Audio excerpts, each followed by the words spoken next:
Late 1960s Glasgow. The city's under a wrecking ball. Dust rising as Victorian tenements dating back to the 1800s were swept away street by street. Overcrowding was at a crisis point. In some districts, 5 or 6 families shared one cold water tap, a single toilet and the close. The planners called it the slum-clearance. To residents, it was an upheaval of whole communities. The answer, at least on paper, was vertical living. Instead of cramped closes, you'd have fresh air, sunlight, central heating and an inside bathroom. New schemes were mapped out across the East End, north and south. Further, Glasgow is fixing up with 30 or more other Scottish towns to adopt the 300,000 who must leave. The Glasgow brutalist boom was on. Royston Flats, first 2 eventually turning into 5. Sight Hill Flats sprouting up near the motorway. Castlemilk's Mitchell Hill blocks rising over a sea of new low-rise homes. And of course the behemoth, the Red Road Flats, briefly the tallest social housing in Europe. For the planners, these high-rises were the future. Light, airy, modern, but either way, Glasgow was going up.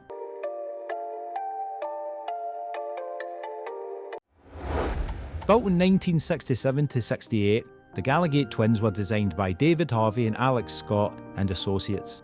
Commissioned by Glasgow's Corporation Housing Department. Each tower rose 85 metres, 31-storey blocks of steel framed and precast concrete, topped with wraparound balconies. Hydraulic foundations kept them steady in the notorious Glasgow winds. Proper cutting-edge engineering for the time.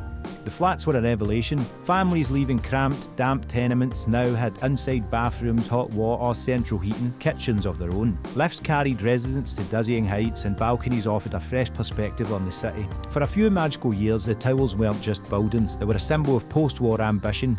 Proof Glasgow could rise above soot-blackened streets.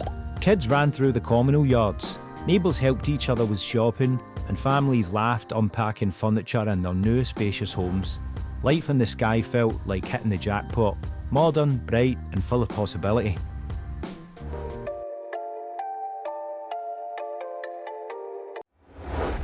At the start it was magic, modern living, 31 floors up, Glasgow at your feet, but by the start of the mid-1970s to 80s, the shine had started to fade.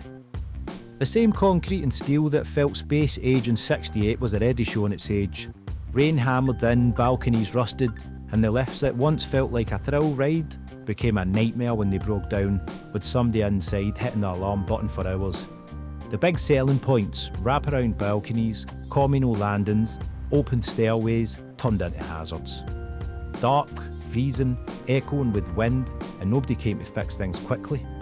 Residents spoke about carrying prams and bags up 20 plus floors because the lifts were out again, day after day. As the building went downhill, so did the atmosphere and morale. The concierge service never arrived for years to come. Graffiti and vandalism moved in, and by the late 70s, drugs and dealing had crept into the stairwells. What was supposed to be bright and open space became somewhere you kept your head down and your door double locked. Once the dealer came in, that was the start of the end, one tenant remembered. And outside, the mood shifted. The peoples and councillors who once called the Twins Glasgow's future were now calling them eyesores and danger zones. Families refused flats in them. From the motorway, the tower still looked big and bold, but up close it felt like 2 massive reminders of how the dream had soured. By 2011, the Glasgow Housing Association had had enough. Too expensive to fix, too hated to save, the Glasgow flats were condemned. Scotland's tallest homes, once pride of the East End, now waiting for the wrecking crews.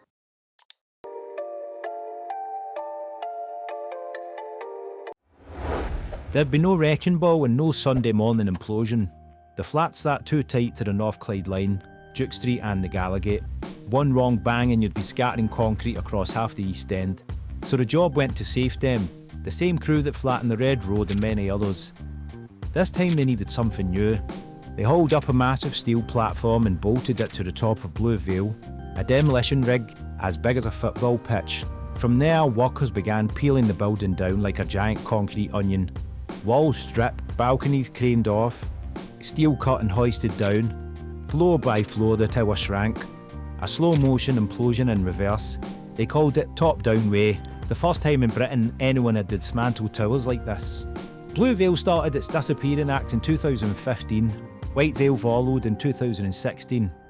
People at the Forge retail park, drivers on Duke Street, even kids on the school run watched the giants shrink week by week, like somebody was erasing them from the skyline with a pencil.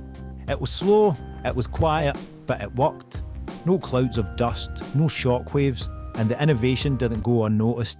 The project won a collaboration award at the World Demolition Awards. Proof that even in demolition, Glasgow could lead the way. By the time the last slab had came down, the East End skyline had changed again. Not with a bang, but with a steady grind and the hiss of concrete saws.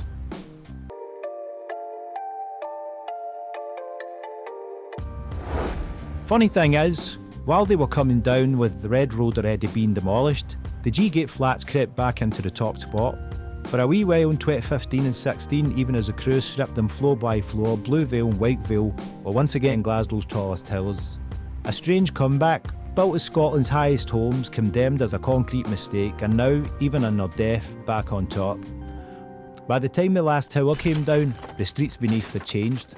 Low-rise housing, open streets, and a wide, empty sky replaced the concrete giants. But the stories remained.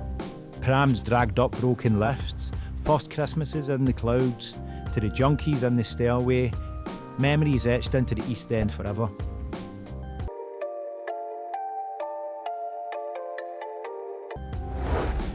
I made this video because I actually lived in the Gallowgate flats through my teens in the early 2000s. Back then, nobody I knew actually called them the Twins or the Towers. They were just the flats, or the G-Gate flats, or the Gallowgate flats. For all the stories and headlines, my own experience wasn't all bad. Apart from the odd fire evacuation and the lift jamming from now and again, watching gang fights from my balcony, life there felt pretty normal. And also, if you ever needed to make your way home drunk, you couldn't miss them. I didn't really hang about the area much, as I'd moved in from another scheme nearby that I was still attached to, but the flats are my day-to-day life. I mean, I lived there. Walking out to school with my mum one morning and seeing a dead junkie splattered on the pavement was a moment that stuck with me.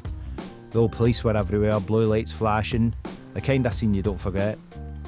This video was a way of telling the story of the G-Gate flats from someone who lived there. They weren't just some towers in a skyline. They were homes, memories, good and bad, and a chapter of Glasgow life that's now gone, but lives on with people who knew them and who stayed there. This is a case of the Gallowgate flats. This has been Obscure Beacon. Like and subscribe.